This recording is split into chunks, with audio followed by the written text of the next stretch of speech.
my purpose as to unlock human potential and build inclusive prosperity. How was it coming to Canada at that time? Did you find it easy? Was it transition? What was that struggle like? We are all multidimensional in terms of where our origin is, what our heritage is, and so many other factors. The realization there was actually I have been purpose-driven without necessarily having articulated it. And the process that I used for it was really a microcosm of the process we had used at RBC.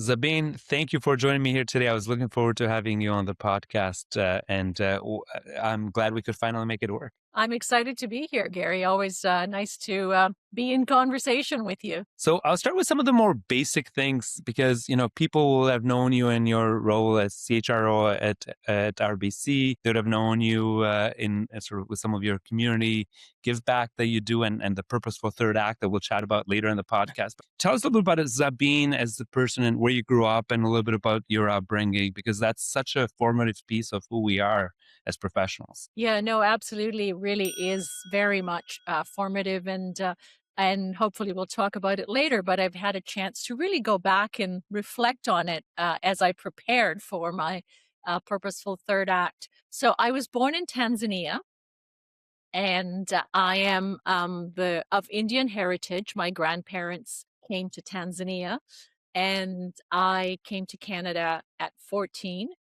Tanzania was really, there was really a defining experience and period for me. And in particular, because of the influence of my father. Unfortunately, my father passed away at 43 in a car accident. I was not quite 12.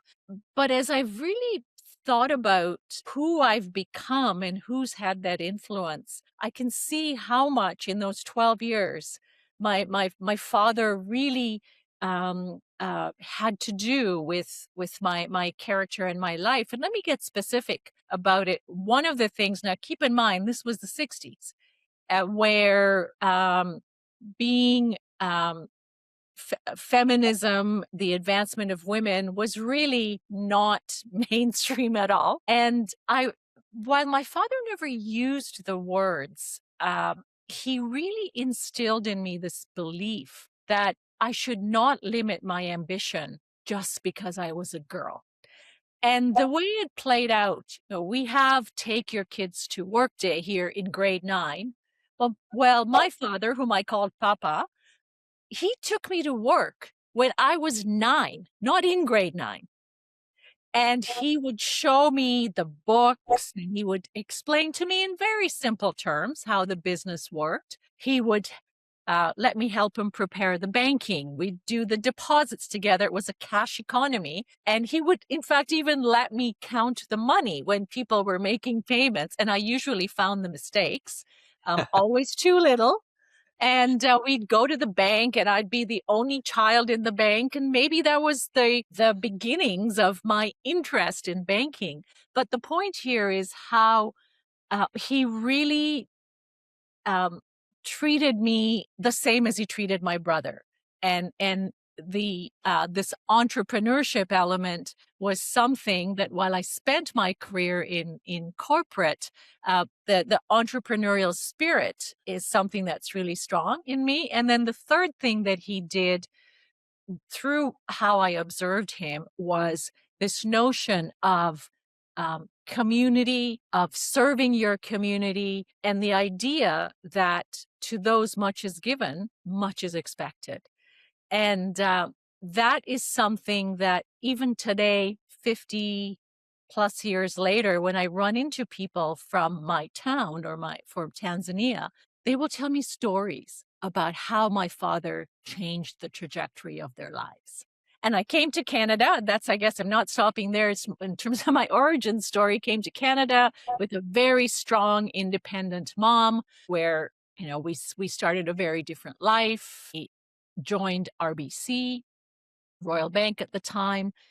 When I was 17, right out of high school, that was my gap year. It was supposed to be my gap year, and I was planning to go to university.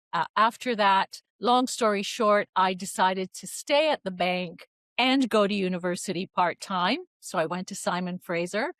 And through that time, when I made that decision to stay, I set my ambition to the bank's management training program, which in theory you could join in 2 years. In practice, it didn't happen very much, but I stepped out of my comfort zone, advocated for the program. And at 19, I did join the program within the 2 years. And then my career initially was in the retail bank side and in the retail branch management. And then I moved into the operations world and had a number of head office kinds of roles and line operations roles, all in Vancouver, which is where we moved, and came to Toronto in 1990, seeing much more opportunity for career growth in the bank here. Spent another few years in the operations technology credit card business and moved into HR about halfway through my RBC career, very much seeing it as, this is going to be another flow through. I'm going to learn. It's a great opportunity, but very quickly coming to the realization that that was my sweet spot, that opportunity to help others, to create the environment, the practices to help people unlock their potential and to be very inclusive about it was something that I was very much drawn to. It was my experience at the bank. I had been given those opportunities, and it took me back to what I said about Papa, which is this idea of when you have opportunities and platforms to make positive change, you should use them. And so decided to stay in HR despite quite a bit of pressure to go back into a business role, as I was told. And I remember this conversation saying, actually, we say people are our greatest assets. So HR is a business role. And I am proud to be here, and that over time, after a number of different roles in HR, I took on as the chief HR officer in 2007. And was in that role until 2017, and also added philanthropy into my portfolio, which again was a beautiful combination in terms of employees and community, and then retired from the bank, not from life, and am now in my Purposeful Third Act. Just to finish the story, I should also say I have two children that I love to death, Adam and Aaliyah. They're adult children, in and around 30. And I get great joy spending time with them and also seeing them pursue purposeful work. Oh, and it makes such a difference, Zabeen. I'll actually go back a little bit to the Tanzania story because, Canada is such a story of immigrants and so many successful stories. But when we think of the listeners to our podcast, you're going to have anything from peers and sort of fellow professionals to some perhaps people in university, college, etc., that are thinking, hey, what does that path look like? And that indeed, like somebody could come in from any country really and do well in Canada and become part of the executive team at the bank, etc. What did you find? How was it coming to Canada at that time? Did you find it easy? Was it transition? What was that struggle like, if to call it that? If it was. Yeah, of course it was a struggle. And think back, Canada 1974, it was not as diverse as it is today. The school, I went into grade 10. As I mentioned, I was 14. And my school of about 600, there were less than 5 visible minorities in the school. So I was very much the other. And there were experiences in school that were hurtful, but by and large, I would say the school community was quite accepting, and I made a good friend who became my power to hang out with Sheila, 5'9", long blonde hair. She was really, in many ways, I felt so protected when I was with her. And to this day, I wonder whether she knew that that was the effect she was having, or maybe she herself felt a little bit different. And I would say that the one thing that happened, which I don't think happens anymore, is I so desperately wanted to be Canadian that I gave up, or I covered some of my identity. And when you do that, you can't be your best self. When you can't actually acknowledge, recognize that you are multidimensional. We are all multidimensional in terms of where our origin is, what our heritage is, and so many other factors. And it really took me, I would say, if I'm being honest, probably 20 years until after my children were born, that I actually stepped back and thought about that multidimensional identity as an asset, but only if I used it. If I couldn't bring it to everywhere, then it was not an asset. So sitting at the table later on and saying, okay, I'm going to think about this through the lens of immigrant clients. How do they feel? What can we do as an organization to create the environment, the safety, the welcoming to a new immigrant, and what might they be going through? And that's what I mean by bringing it to the table. There's so many takeaways that are already coming out in chatting with you, but certainly pursue those opportunities when you can, as they come up, because it is, naturally and I think this is one of the things that people that coming from developing countries really appreciate is often the opportunities are not as abundant. So when they come to Canada and have those, that is huge. But then the multidimensionality that you bring as an immigrant or frankly, even sort of, it doesn't have to be about immigrant per se, but any background of any sort, right? So definitely, and so my children who are of mixed race, my son is a psychotherapist, but psychotherapy and mental health has a lot to do with culture, your upbringing, and what he finds, his ability to be able to really understand the nuances of South Asian men is a really helpful element where he gets it. He understands some of the cultural norms, and so the individuals don't need to try to justify why they feel a certain way, because certain things are just the way they are. Absolutely. Zabeen, I want to go back to your time at the bank and sort of talked a little bit about how you pursue those opportunities early on and enrolling in the management training at 19. The first time I hear that, so it's an attribute to your ambition. But tell us a little bit about that path, sort of once you were CHRO, obviously you got into HR and then the path to CHRO. I'm sure there were all kinds of challenges while it's an executive position and exciting. What were some of the learnings that you can share with the audience, in being in those roles? And at a time where things were, CHRO jobs are changing by the day, but there's certainly a lot of change during your tenure as well. Yeah. So I mentioned earlier where I had to make this decision. Really, there was a dilemma. Do I stay in HR and make my career here and take potentially some risk? Because at that time, in around 2000, HR was viewed very differently in most organizations. I would say that in banking and at RBC, they were definitely ahead of the curve in terms of understanding the people were truly our differentiator.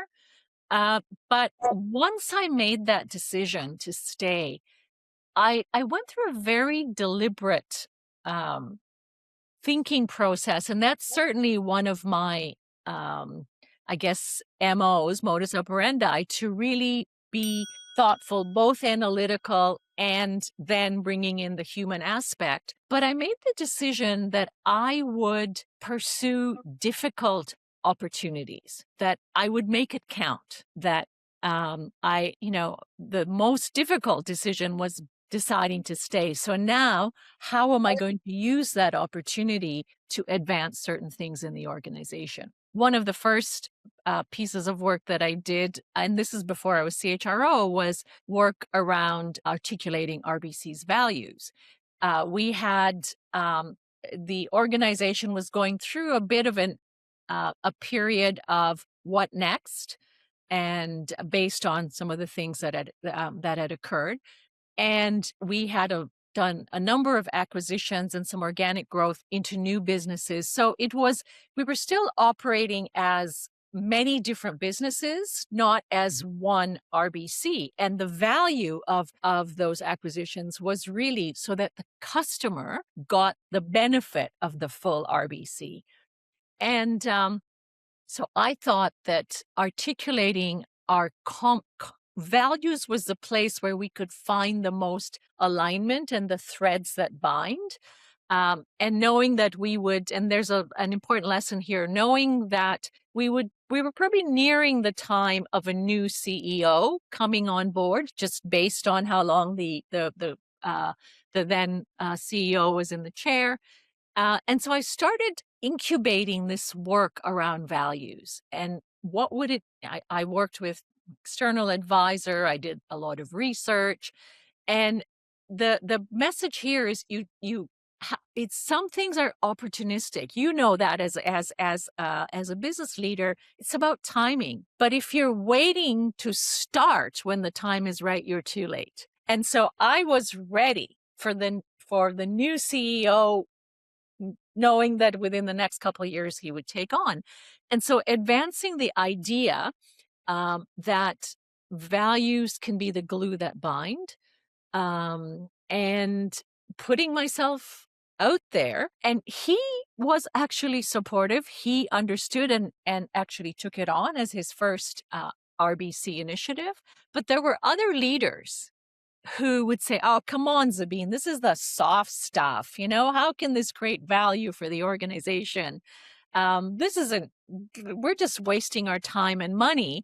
Or, okay, well, this is fine for RBC, but we're not going to change our business, what we have in our business that we brought with us. But to me, when people are engaging, when they're pushing back, but they're engaging, that's a sign that you can keep talking to them. It was the learning there is when you really believe in something, you need to be resilient. You don't I often take no as a not now. And that lesson is something that I took forward with other work that I did. And, there are some really, you could say funny, but not really. I was once at an event with board members and clients, and this man walked up to me and he said, "Oh, can you get me a drink?" Because of what I look like. And I said, you know something? I'm actually looking for one too. So when you find where the drinks are, please get me one. Sometimes, that comes out and you just do it.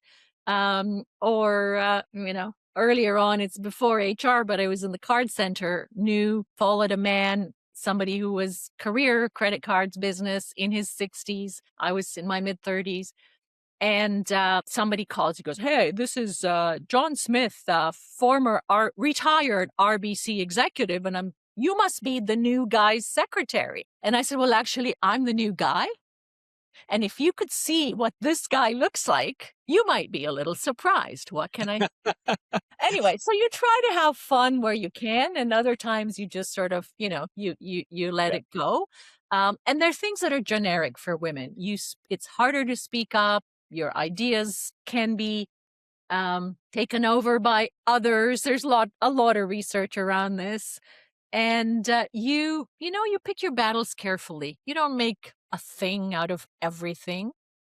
But conviction, clarity on what you want to achieve, courage, and allies, people I could go back and speak with and share this with, who would say, okay, I understand. This is hard.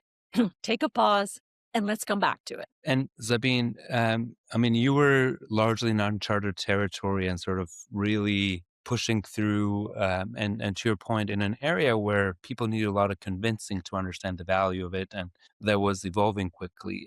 Did you have any mentors, anybody that you could look to? I mean, we talked about allies, but I know ship has consistently come up on this podcast as valuable. Yeah.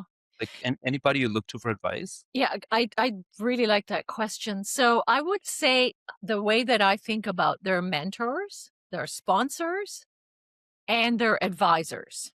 And I had all three, and I want to distinguish. So the mentors, I would say that I had more earlier in my career, because they're more about career advice, and they can certainly give you political advice. But as I got more senior, so when I was CHRO, that's a pretty senior role. So there weren't a lot of people that that I could really speak with, and there's also confidentiality For that's sure. really, really important. Um, as my career was developing, particularly once I was in HR, I developed a group of external advisors. These were people I got to know. I would meet at conferences, or they were in consulting firms, but we developed the relationship of just learning from each other. What's happening? Or I would say, I want to do this values work. Have you done it? What have you seen the obstacles to be? And my next area of work was around diversity, and so really understanding the human dynamic side of it as much as the content side. And so the group of trusted advisors was really important to me. And what really ultimately, I think I would say I owe um, a, a good part of my career too is the sponsors that I had. And the first sponsor that I had, and I've talked about him publicly, as a man by the name of Harold Elsey. And I met him while I was in Vancouver and running a fairly sizable operations center there. And he came out from Toronto, and long story short, he really felt that I should move to Toronto. There were a lot more opportunities. He set up meetings for me here, and I can imagine his conversation with the individuals would have been, Zabeen can rise to the occasion. She has the capability to do these jobs. And it was a belief from, he looked at my official records, if you will. He spoke to people, but he also went with his gut. He saw something there that he thought should be developed. And so then I came to Toronto. I took a number of jobs in his organization, but I trusted him. So I took a job that was a demotion. It was a lower level, but I knew the learning would be significant. And I knew that as my sponsor, if things didn't work out, he would step in and say, we'll do something, we'll find something. And then, he retired. And my other big sponsor was the head of HR, who I worked with, and the CEO, Gord Nixon, to the point where even after I retired from the bank, and he had already retired, he still continued to sponsor me for a board, for example. And this is someone who says, take my word. That's and right. Women and people of color have more mentors and less sponsors than men do. No, and I can appreciate that. I think, and sort of that's the lesson to executives listening to this, is that think of people you could sponsor in the process. Absolutely. I say create privilege for those who don't have it. Great takeaway. Zabeen, I will pivot to something that you've labeled as the third act. Yeah. And I'd like you to talk us through a little bit, what does that mean? And I also want you to touch a little bit on your website, because I know there's a lot of resources around this. You've put a lot of effort around not only explaining this, but also providing some resources for people to use this wisely. Talk us through what the Purposeful Third Act looks like. Yeah. So here I was, 2017, 40 years at RBC. I was 9, remember, when I started? That's right. That's And I remember I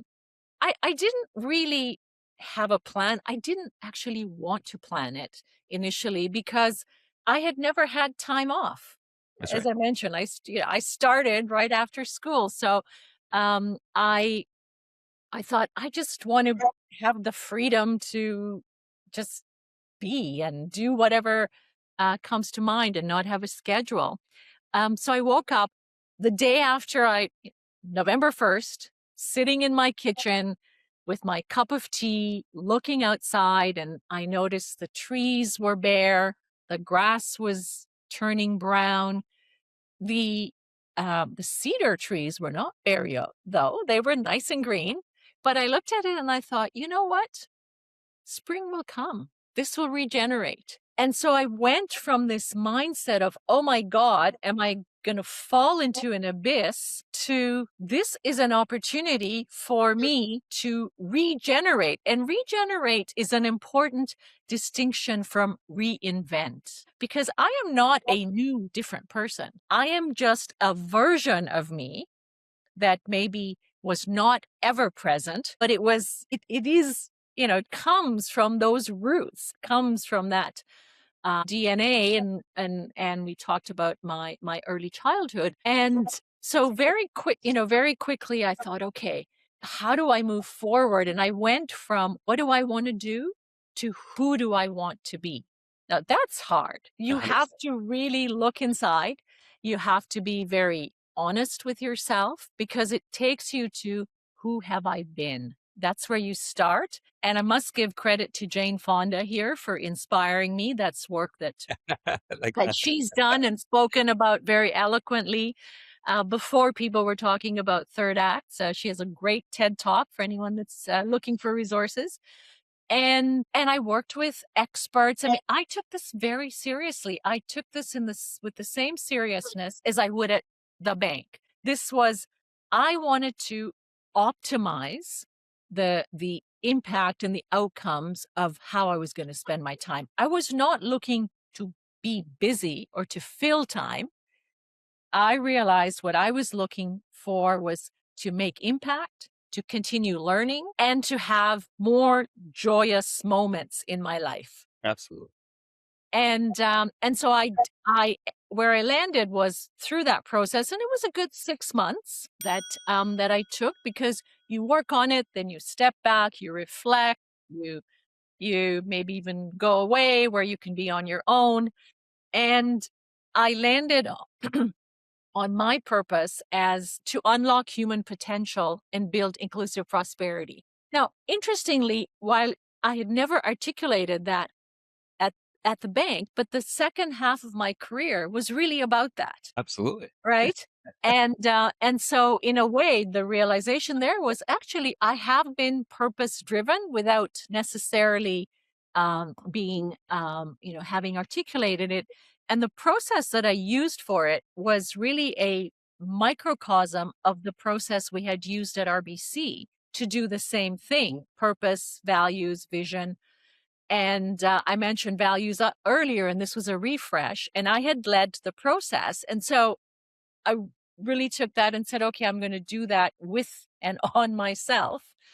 And so with purpose clarified, and with my criteria of impact, learning, and joy, I then started to build out a portfolio that is a mix of, I spend about 25% of my time on, let's call it, commercial elements.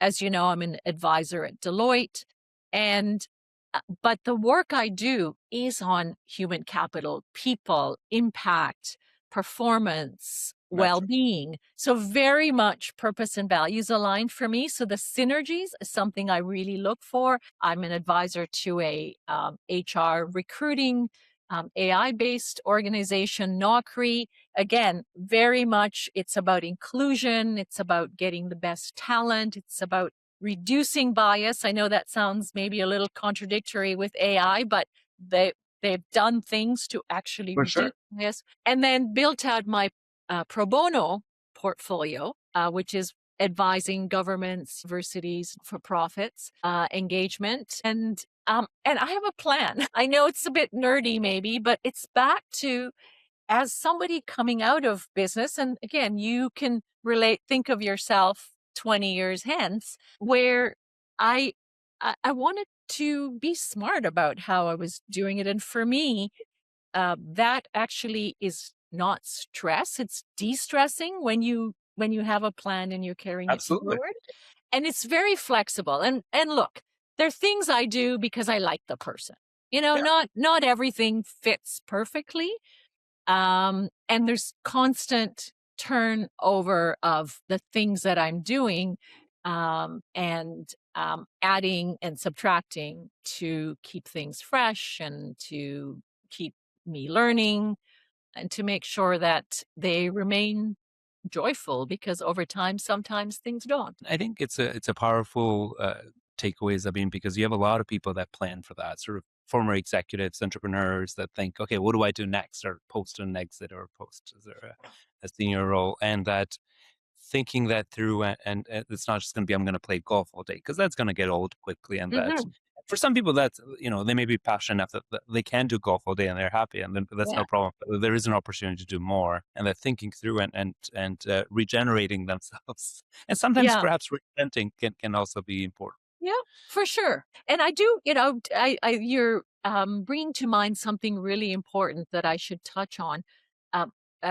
It's not easy. There is a huge identity reset that you go through. And you may have seen my LinkedIn post on Table 89, where I talk about how at events, in this case, I'm talking generally charity events, galas, that I am accustomed to sitting at table number one, people, wanting to talk with us as RBC. And now I sometimes sit at table 89. That's what I call table 89, often with the not-for-profit. But the thing is, you look at that and it's a whole new experience for me to learn from people who are not trying to impress me. They are being as human as they can. And for them, it's exciting to have that opportunity as well. And so that reframing, it's not what seat you're at. It's really about how you show up. That's right. But it's hard, right? It's hard to, but I'll tell you, a little sort of maybe surprising fact. I actually think that I have broader impact today than I did when I had a fancy title. And because I am Zabeen all the time, I am independent. I am sharing my own perspective. I can choose what to do and what not to do. And we're both involved with Junior Achievement, you as the chair of JA Canada, and I sit on the Junior Achievement Worldwide Board. And it is a perfect fit to my purpose. It connects to my history. My father was an entrepreneur. JA is focused on employment readiness, entrepreneurship, financial planning. That has been my whole life. And then the global context for me is the learning. So I was very deliberate in saying, I want to be involved with a global NGO, and who might that be? And this was that perfect fit. So back to identity, when I come to the JA Canada events, the Business Hall of Fame coming up soon, I do get to sit on table number 2. That's right. You're, but you're used to the full spectrum now, and you're Right? comfortable. You can Exactly. impact regardless which state. Exactly. So and that's where I say, back to the influence. But for me, it's no longer about where I'm sitting. It's about what am I going to make of this? Absolutely. Because there are opportunities I wouldn't have seen otherwise. Absolutely. And Zabeen, I'll move to a portion of our podcast that is called the rapid fire questions. Okay. And I have I had always a lot of questions for you, and it's one of those things where we're gonna probably have to do a second portion to this episode. But at the same time, there's a few things I want to make sure we get done on this one. And the rapid fire questions are very much designed to be sort of first things that comes to mind, ideally one word answers, and they're supposed to be fun and just exciting. So, how many languages do you speak? 2 and 2.5. So fluently English and Kalaci, which is an Indian dialect, and 0.5 French and Swahili from Tanzania. I love that. What word do you hate, if any? Retirement. It is not the end. It is a new beginning. What word do you have a hard time pronouncing, if any? Mischievous. I always say mischievous. Well, that's how I say it. But apparently it's mischievous. See, I learned something live with you, amongst other things. What is your favorite word in any language? Gratitude. Love it. Or shukr in Arabic, Hindi. It is, we have so much to be grateful for in this country. I have so much to be grateful for. And for me, that mindset is a game changer. We know gratitude is one of the biggest impact on our happiness, being grateful and appreciating things.